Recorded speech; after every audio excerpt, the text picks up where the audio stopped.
IAS institute నిర్వహిస్తున్న all India scholarship exam pass అవ్వండి. 2 years ఫీజులో 50% మాత్రమే పే చేయండి.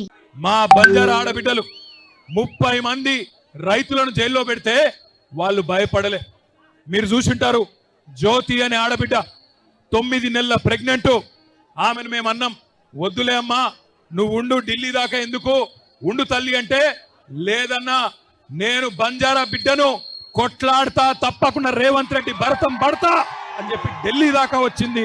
ఢిల్లీకి వచ్చి ఆ జ్యోతి అక్కడ ఉన్న మానవ హక్కుల కమిషన్ను, అక్కడ ఉన్న ఎస్సీ ఎస్టీ కమిషన్ను, అక్కడ ఉన్న మహిళా కమిషన్ను కలిసి ఆమె బాధ చెప్తుంటే, ఒక జ్యోతి, ఒక దేవి, ఒక సోనీబాయ్, ఒక కిష్టీబాయ్, అదే విధంగా మిగతా ఆడబిడ్డలు వాళ్ళ బాధ చెప్తుంటే ఆ కమిషన్ సభ్యుల కళ్ళల్లో కూడా కన్నీళ్లు తిరిగినాయి.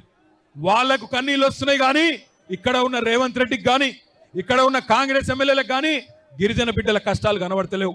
అందుకే నేను అనేది, లగచర్లలో జరిగింది ఇవాళ రేపు మనకు కూడా జరగచ్చు, రేపు మానుకోటలో కూడా జరగచ్చు, రేపు మిర్యాలగూడలో జరగచ్చు, సాగర్లో జరగచ్చు, రాష్ట్రంలో ఎక్కడైనా జరగచ్చు.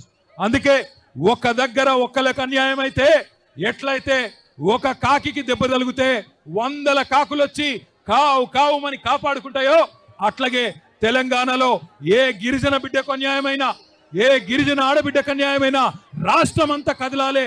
మా గిరిజన అన్నదమ్ములు కదం దొక్కాలని విజ్ఞప్తి చేస్తా ఉన్నా. మీరే కదా ఆనాడు కేసీఆర్ ను డిమాండ్ చేస్తే, మీకోసమే కదా 6% రిజర్వేషన్ 10% చేసింది. 6% రిజర్వేషన్ చేసింది, 10% కేసీఆర్ గారు చేసిన మాట వాస్తవమేనా?